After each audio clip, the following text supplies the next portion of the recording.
नमस्कार। गांव देहात में आप सभी का स्वागत है और मैं हूं अंजनी तिवारी। बिहार में इस समय विधानसभा चुनाव है। विधानसभा चुनाव के बीच में एक नाम जो सबसे ज्यादा इस समय चर्चा में है वो है तेज प्रताप यादव का। पूर्व मुख्यमंत्री लालू प्रसाद यादव, राबड़ी देवी के बड़े बेटे तेज प्रसाद यादव इस समय बिहार में चर्चा का विषय बने हुए हैं। उसके पीछे का कारण है खुद की अपनी पार्टी आरजेडी से अलग होकर अपनी पार्टी बनाकर बिहार में विधानसभा चुनाव लड़ना। इस समय तेज प्रसाद यादव जनशक्ति जनता दल के राष्ट्रीय अध्यक्ष हैं और बिहार के चुनाव में सक्रिय हैं। एक तरफ परिवार, दूसरी तरफ सियासत, आरजेडी से अलग होकर एक नई पार्टी बनाकर उनकी जो कहानी है, क्या वो नई कहानी बिहार की राजनीति में वो लिख पाएंगे? अपने छोटे भाई तेजस्वी यादव से उनका मुकाबला कैसा रहेगा? क्या उनको वो टक्कर दे पाएंगे? इसके साथ साथ तेज प्रताप यादव की जो नई राजनीतिक यात्रा है वो इस चुनाव में कितना कुछ हासिल कर पाएगी? इन सभी विषयों पर आज के इस वीडियो में हम आपसे विस्तृत चर्चा करेंगे। जी हाँ, सबसे पहले बात करते हैं तेज प्रताप यादव की। तो तेज प्रताप यादव का जन्म बिहार में हुआ और बिहार में जिस परिवार में हुआ वो परिवार किसी परिचय का मोहताज नहीं है। लालू प्रसाद यादव और राबड़ी देवी जो बिहार की पूर्व मुख्यमंत्री रह चुकी हैं, उनके बड़े बेटे तेज प्रताप यादव ही हैं। तेज प्रताप यादव उनकी जो राजनीतिक यात्रा की शुरुआत हुई वो 2015 में हुई। बिहार में जब 2015 में विधानसभा चुनाव था तो उस समय तेज प्रताप यादव अपनी पार्टी राष्ट्रीय जनता दल आरजेडी जिसको कहा जाता है उस पार्टी से उन्होंने चुनाव लड़ा। आरजेडी से चुनाव लड़के उन्होंने चुनाव जीता और बिहार सरकार में वो स्वास्थ्य मंत्री बने। 2015 की ये बात है, महागठबंधन की उस समय जो है सरकार बनी थी। 2020 का जो विधानसभा चुनाव हुआ कोरोना के बाद, उस विधानसभा चुनाव में महुआ विधानसभा को परिवर्तित करके तेज प्रताप यादव ने हसनपुर से विधानसभा से चुनाव लड़ा और एक बार फिर से वो चुनाव जीत जाते हैं। अपनी राजनीतिक पहचान से ज्यादा वो अपने धार्मिक पहचान के जरिए बिहार में बहुत ज्यादा वायरल होते हैं, बिहार में काफी प्रभावी होते हैं। कभी वो कृष्ण बन जाते हैं, कभी भगवान शंकर बन जाते हैं, कभी दूध से स्नान उनको कराया जाता है तो कभी किसी धार्मिक यात्रा में वो शामिल होते थे। उनकी चर्चा और उनके बयान बिहार से ज्यादा राष्ट्रीय स्तर पे प्रभावी होने लगे। ये अपनी एक अलग पहचान तेज प्रताप यादव की बननी शुरू हुई और उस पहचान को एक नया कह सकते हैं कि पंख लगा जब बिहार में 2025 का विधानसभा चुनाव आया। चुनाव से ठीक पहले पारिवारिक मतभेदों के जरिए वो अपने परिवार से दूर हो जाते हैं और दूर होने के बाद एक नई पार्टी बनाते हैं। उस पार्टी का वो नाम रखते हैं जनशक्ति जनता दल, यानी कि जेजेडी। और जेजेडी की स्थापना करके वो उसके अध्यक्ष बनते हैं। और तेज प्रताप यादव के अनुसार उनकी जो नई पार्टी है उस पार्टी का जो मकसद है बिहार का संपूर्ण विकास और नई व्यवस्था का नव निर्माण करना। उनका जो चुनाव चिन्ह है वो ब्लैक बोर्ड है और इस चुनाव चिन्ह को वो कहते हैं कि ये बिहार में शिक्षा का प्रतीक है। वो ब्लैक बोर्ड के जरिए शिक्षा को हर घर तक पहुंचाना चाहते हैं और बिहार में शिक्षा की क्रांति लाना चाहते हैं। वैचारिक आधार पर पार्टी का जो उनका अपना मानना है, उनके पोस्टरों पर महात्मा गांधी, बाबा साहब भीमराव अंबेडकर, राम मनोहर लोहिया, जयप्रकाश नारायण और बिहार के सबसे बड़े नेता महापुरुष रहे कर्पूरी ठाकुर जैसे समाज सुधारकों को वो अपना वैचारिक आधार मानते हैं। उनकी फोटो सभी पोस्टरों पर जो है आप देखते होंगे वायरल होती है और वो सामने आती है। तो उनका दावा है कि वो सामाजिक न्याय, सामाजिक हक और संपूर्ण बदलाव के लिए काम कर रहे हैं। उनकी जो पार्टी है जनशक्ति जनता दल, उसका यही मुख्य उद्देश्य है कि सबको सामाजिक न्याय मिले, सामाजिक हक मिले, हर किसी को अपना अधिकार मिले। इसके लिए उन्होंने पार्टी बनाई और अपनी पार्टी की नई राजनीतिक यात्रा को उन्होंने शुरू किया। आरजेडी से दूरी भी एक बहुत बड़ा विषय माना जा सकता है इस विधानसभा चुनाव में। उनकी जब से राजनीतिक यात्रा शुरू हुई, उन्होंने अपनी पार्टी बनाई, बिहार में विधानसभा चुनाव लड़ने की उन्होंने घोषणा की, अपने प्रत्याशियों का ऐलान किया। धीरे धीरे उनकी जो यात्रा है वो यात्रा उनके पिता की अपनी पार्टी, जिसका विरासत उनके छोटे भाई तेजस्वी यादव को मिली हुई है, उससे दूरी बनती जा रही है। राबड़ी देवी उनके माता और उनके पिता लालू प्रसाद यादव जो है जेजेडी के पोस्टरों से उनकी तस्वीरें गायब है। उनकी जो इस तरीके की बातें हैं, इस तरीके का घटनाक्रम है, कहीं न कहीं उनके परिवार से दूरी की भी बात को स्पष्ट कर रही हैं। तेज प्रताप यादव की नई पार्टी की स्थापना के पीछे का जो मुख्य कारण है, उसे ये माना जा रहा है कि उनके जो छोटे भाई हैं तेजस्वी यादव के साथ उनकी मतभेद की है। तेज प्रताप यादव और बाकी लोग ये मानते हैं कि तेजस्वी यादव उनके पिता के कह सकते हैं कि विरासत को संभालने वाले, संजोने वाले उनके भाई, छोटे भाई ही हैं, जबकि प्रताप ये मानते थे कि असली हकदार वो हैं। लेकिन दोनों के बीच में मतभेद हुआ और उन्होंने अपनी नई पार्टी बनाई तेजू भैया ने, और तेजू भैया इस समय चुनाव में सक्रिय हैं। और इस जो पूरी लड़ाई है, उस लड़ाई को वो आत्मसम्मान से भी जोड़ रहे हैं। कई मौके पर उन्होंने सोशल मीडिया पे आके, ट्विटर पे आके, एक्स पे आके इस बात को भी उन्होंने जाहिर किया है कि सम्मान, आत्मसम्मान उनको उनके परिवार में, उनकी पार्टी में नहीं मिल रहा है। बहुत सारे जो जयचंद हैं उनकी पार्टी में सक्रिय हैं, जिसकी वजह से उन्होंने अपनी एक नई पार्टी बनाई और उस विचारधारा को आगे बढ़ाते हुए बिहार की हक की लड़ाई के लिए, बिहार में एक नई व्यवस्था के लिए वो चुनावी मैदान में इस बार आए हुए हैं। सबसे बड़ी बात इस समय जो निकल कर सामने आई है वो ये है कि जो महागठबंधन है, महागठबंधन ने तेजस्वी यादव को, यानी कि तेज प्रताप के छोटे भाई को इस 2025 के विधानसभा चुनाव का मुख्यमंत्री पद का चेहरा घोषित किया है। और इनकी घोषणाओं के बाद तेज प्रताप यादव का जो बयान है, वो बयान काफी ज्यादा महत्वपूर्ण है। जैसे ही कांग्रेस पार्टी और बाकी दलों ने महागठबंधन की ओर से तेज प्रताप यादव के छोटे भाई तेजस्वी यादव को बिहार विधानसभा चुनाव 2025 का मुख्यमंत्री पद का उम्मीदवार या चेहरा घोषित किया, उसके बाद उनका जो बयान था वो ये था कि घोषणाएं करना नेताओं की आदत होती है, लेकिन सत्ता उसी को मिलती है जिसे जनता का आशीर्वाद मिलता है। हालांकि उन्होंने यह भी कहा कि तेजस्वी मेरा छोटा भाई है, मेरा आशीर्वाद हमेशा उसके साथ रहेगा, मैं उस पर सुदर्शन चक्र नहीं चला सकता हूं। यह विरोधाभास उनके भीतर पारिवारिक स्नेह और राजनीतिक असहमति को दर्शाता है। कहीं ना कहीं तेजू भैया के अंदर परिवार के प्रति स्नेह जरूर है, जो उनके इस बयान में स्पष्ट झलक रहा है। लेकिन महाभारत की इस लड़ाई में, विधानसभा चुनाव के राजनीति के इस समर में, वो अपने भाई को कहीं न कहीं अपना विपक्षी मान रहे हैं, लेकिन परिवार के प्रति अपने स्नेह को भी छुपा नहीं पा रहे हैं। उनकी जो इस बार की विधानसभा चुनाव की सीट है, वो वैशाली जिले की महुआ विधानसभा है, जहां से इस बार वो पुनः जो है चुनाव लड़ रहे हैं। और आरजेडी ने उनके खिलाफ भी इस मैदान में अपना प्रत्याशी उतारा है। अब लड़ाई परिवार बनाम परिवार और पार्टी बनाम पार्टी और विचारधारा बनाम विचारधारा की आ गई है। कहीं न कहीं आरजेडी की ओर से महुआ विधानसभा में तेज प्रताप यादव के खिलाफ प्रत्याशी उतारने के बाद एक बात स्पष्ट हो गई कि तेजू भैया की पार्टी में, पुरानी पार्टी में कोई अहमियत नहीं है और उन्हें चुनाव लड़ने में कांटे की टक्कर इस बार मिलने वाली जरूर है। जनसत्ता दल के अध्यक्ष के रूप में तेज प्रताप ने अपने चुनाव प्रचार में कई अनोखे वादे भी किए हैं।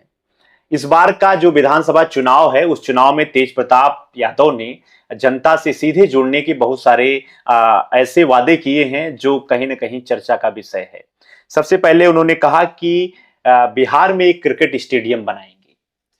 उन्होंने कहा कि इस क्रिकेट स्टेडियम में भारत और पाकिस्तान के बीच में मैच भी होगा। कुछ इस तरीके का स्टेडियम का निर्माण वो करेंगे, क्योंकि बिहार में कोई ऐसा बड़ा स्टेडियम नहीं है कि जहां पर क्रिकेट के प्रेमी बिहार के लोग जाकर मैच देखें, आईपीएल का लुत्फ उठाएं, अंतर्राष्ट्रीय मैचों का लुत्फ उठाएं। और स्टेडियम के निर्माण में बिहार काफी पीछे रहा है। तो इस बार जब उनको जीत मिलेगी तो वो क्रिकेट स्टेडियम बनाने का काम पूरा करेंगे और बिहार की जनता, बिहार के लोगों को एक बड़ा तोहफा देंगे। इस प्रकार के अपने वादे से उन्होंने जो है युवाओं को अपनी ओर आकर्षित करने का प्रयास किया है। अब क्या कुछ होगा ये तो आने वाला समय बताएगा। इसके अलावा शिक्षा से और स्वास्थ्य से भी जुड़ने का अपने वादे के जरिए तेज प्रताप यादव, तेजू भैया ने पूरा प्रयास किया है। उन्होंने एक नया वादा किया है कि वो महुआ में मेडिकल कॉलेज तो पहले दे चुके हैं, अब इंजीनियरिंग कॉलेज खोलने का वादा है। यानी कि महुआ विधानसभा क्षेत्र में अब वो इंजीनियरिंग कॉलेज बनाएंगे और इंजीनियरिंग कॉलेज बनाकर जनता के बीच में एक बार फिर से स्वास्थ्य और शिक्षा के जरिए अपनी पहचान बनाने का प्रयास कर रहे हैं। बिहार विधानसभा चुनाव में उनका एक वादा जनता से जो सीधा जुड़ रहा है वो महुआ विधानसभा में इंजीनियरिंग कॉलेज का है। सीधे संवाद के लिए भी तेज प्रताप यादव ने एक नंबर जो है जारी किया है और उस नंबर के जरिए वो आम लोगों से सीधा संवाद स्थापित करेंगे। अपनी विरासत को भी उन्होंने संजोने का पूरा प्रयास किया है। लालू प्रसाद यादव और तेजस्वी यादव के परिवार से उनका अपना नाता है। उनकी मां राबड़ी देवी पूर्व में मुख्यमंत्री भी रह चुकी हैं। तो उन्होंने अपने नामांकन में माता पिता के अलावा अपनी दादी को अपना जो है वारिस बताया। उन्होंने कहा कि मैं उनका वारिस हूं, अपनी विरासत को साथ लेकर आया हूं। उन्होंने अपनी तस्वीर, अपनी दादी की तस्वीर, उनकी दादी मारीचिया देवी की तस्वीर लेकर आए और उन्होंने कहा कि परिवार की शुरुआती और जमीनी नेताओं से वो जोड़ना चाहते हैं। नामांकन के समय उनकी ये जो तस्वीर थी वो काफी ज्यादा चर्चा में आई थी कि तेज प्रताप यादव अपनी दादी के साथ नामांकन कर रहे हैं और जनशक्ति जनता दल यानी कि जेजेडी को एक नई कहानी लिखने के लिए पारिवारिक विरासत को साथ में लेकर आ रहे हैं। राजनीतिक गलियारों में तेज प्रताप यादव की नई पार्टी को लेकर कई तरीके की बातें हो रही हैं। कुछ लोग उनको वोट कटवा कह रहे हैं, कुछ लोग उनको एक विकल्प की राजनीति करने वाली पार्टी की भी बात कर रहे हैं। कई विश्लेषक मानते हैं कि जेजेडी एक वोट कटवा पार्टी है, यानी कि बहुत सारे विधानसभा सीटों पर जब वो चुनाव लड़ेगी तो प्रमुख जो पार्टियां हैं आरजेडी, जेडीयू और भारतीय जनता पार्टी, महागठबंधन के जो प्रत्याशी हैं उनका जो चुनाव है वो फंस जाएगा। यानी कि आरजेडी, जेडीयू और इन सब पार्टियों के खिलाफ जो जेजेडी है, जनशक्ति जनता दल है, वो कहीं ना कहीं वोट कटवा पार्टी के रूप में काम करेगी। इसके अलावा जो है कुछ लोग ये मान रहे हैं कि ये विकल्प की राजनीति है। साथ ही साथ उन्होंने तेजस्वी यादव के नेतृत्व वाले महागठबंधन के लिए तेज प्रताप यादव की पार्टी को एक चुनौती के रूप में भी लोग, राजनीतिक विश्लेषक मान रहे हैं। व्यक्तित्व प्रभाव तेज प्रताप यादव का एक बड़ा फैक्टर है जो इस चुनाव में उनकी पार्टी के लिए काफी ज्यादा फायदेमंद साबित हो सकता है। तेज प्रताप यादव का जो व्यक्तित्व है वो लोगों से सीधे जुड़ने का है। लोगों के बीच में वो अपनी जो उपस्थिति है वो सरल तरीके से उपलब्ध कराते हैं। अभी एक वीडियो सोशल मीडिया पे काफी ज्यादा वायरल हो रहा है कि तेज प्रताप यादव बिहार के विधानसभा चुनाव के समर के बीच में, क्योंकि इस समय बहुत कम समय बचा हुआ है, 6 तारीख को और 11 तारीख को मतदान है और लगभग कह सकते हैं कि एक सप्ताह का गिना चुना वक्त रह गया है। तो बहुत सारे नेता यानी कि तेजू भैया भी हेलीकॉप्टर का इस्तेमाल कर रहे हैं लोगों के बीच में ज्यादा से ज्यादा अपने विधानसभा में पहुंचने का।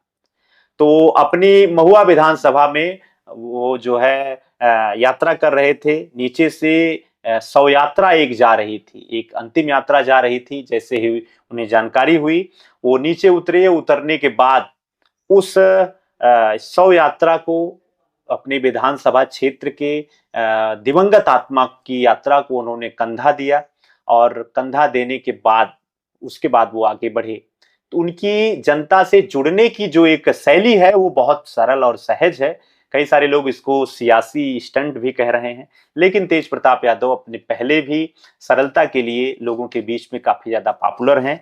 तो सीधे जुड़ने की इनकी जो ये योजनाएं हैं, इनका जो एक काम है वो काफी हद तक इनकी पार्टी को फायदा पहुंचाएगा।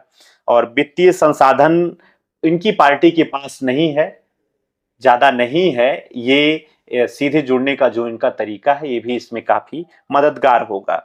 भविष्य की बहुत सारी कुछ संभावनाएं हैं तेज प्रताप यादव की पार्टी की। जैसे भीतर उनका तनाव का एक प्रेशर टैक्टिक भी मानते हैं, जिसका इस्तेमाल वो भविष्य में आरजेडी के भीतर मजबूत पद पाने के लिए कर सकते हैं। लोगों का ये मानना है कि चुनाव के समय में जेजेडी जिस तरीके से चुनाव लड़ रही है, अगर वो प्रभावी ढंग से इस चुनाव में सफलता हासिल करती है तो कहीं ना कहीं आगे आने वाले दिनों में उनकी जो पुरानी पारिवारिक पार्टी है, यानी कि लालू प्रसाद यादव की जो विरासत है, उस विरासत में कहीं ना कहीं एक बड़ा स्थान तेज प्रताप यादव को मिलने की संभावनाएं ज्यादा है।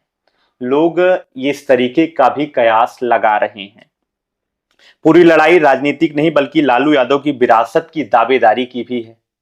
यानी कि तेज प्रताप यादव ये मानते थे कि बड़े बेटे होने के नाते लालू प्रसाद यादव की पार्टी जो आरजेडी है उसका पहला विरासत का हक उनका था, लेकिन तेजस्वी यादव उस हक को उनसे छीन लिए और अपने आप को बिहार के मुख्यमंत्री पद के लिए भी महागठबंधन के साथ प्रस्तुत कर लिए हैं।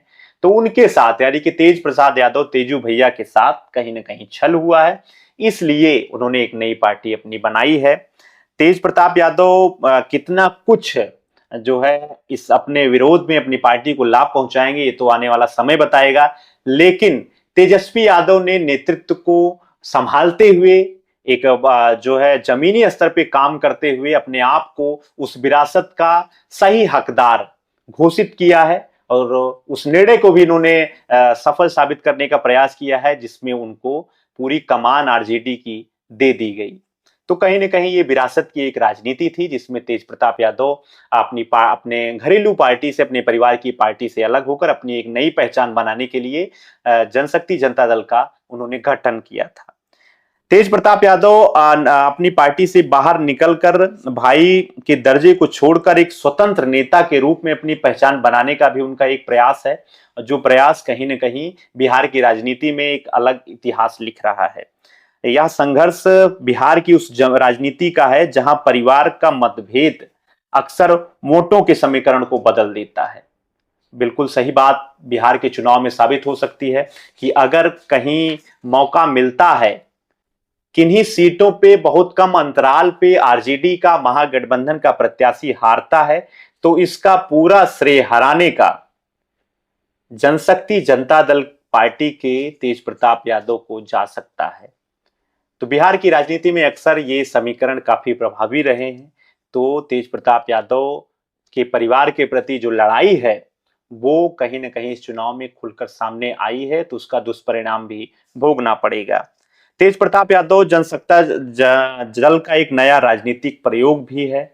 कई लोग इसको एक राजनीतिक प्रयोग भी मान रहे हैं। यह देखना दिलचस्प होगा कि ब्लैक बोर्ड का चिन्ह बिहार की जनता के बीच शिक्षा और बदलाव का संदेश पहुंचा पाएगा या नहीं। अगर ये संदेश पहुंच गया तो बिहार की जो ये राजनीति है, इस बार का जो चुनाव है, वो एक नए समीकरण, एक नए लोकतंत्र के आगाज के रूप में लोगों के बीच में पहुंचेगा। क्योंकि इस समय बिहार में पारिवारिक लड़ाई है, पारिवारिक उठापकड़ है, कुछ नई पार्टियों का भी अपना प्रयोग है। जनसुराज भी आया है, पुष्पम प्रियम पार्टी, पुष्पम प्रियम चौधरी की पार्टी, द रूलर्स पार्टी भी अपना राजनीतिक वजूद ढूंढने का प्रयास कर रही है। तो बिहार की राजनीति में लोकतंत्र का जो एक उत्सव है वो बहुत बड़े स्तर पर इस बार देखने को मिल रहा है। तो ये पूरी जानकारी हमने आपको बताने का प्रयास किया है कि इस समय तेज प्रताप यादव जो जनशक्ति जनता दल पार्टी के अध्यक्ष के रूप में बिहार के चुनाव में सक्रिय हैं।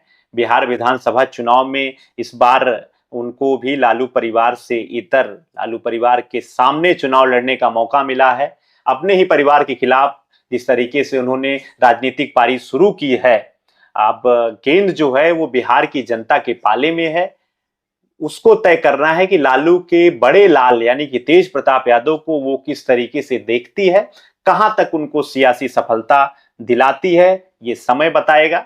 लेकिन आज हमने आपको आरजेडी से इतर अपनी अलग पहचान बनाने वाले लालू के बड़े लाल तेज प्रसाद यादव का एक पूरा राजनीतिक जो अभी तक का उनका समय रहा है, बिहार की विधानसभा चुनाव में क्या कुछ वो करेंगे, इन सब विषयों में पूरी जानकारी के साथ हमने आपको बताने का प्रयास किया है। नई कहानी तेज प्रताप यादव की क्या कुछ होगी, आगे और भी जानकारी हम आप तक पहुंचाएंगे। तब तक के लिए अब गांव देहात को देखते रहिए। हमारे चैनल पर नए हैं तो चैनल को कृपया सब्सक्राइब कर लीजिए, हमें आपसे जुड़ने में आसानी होगी। और देखते रहिए गांव देहात। आपका बहुत बहुत धन्यवाद। नमस्कार।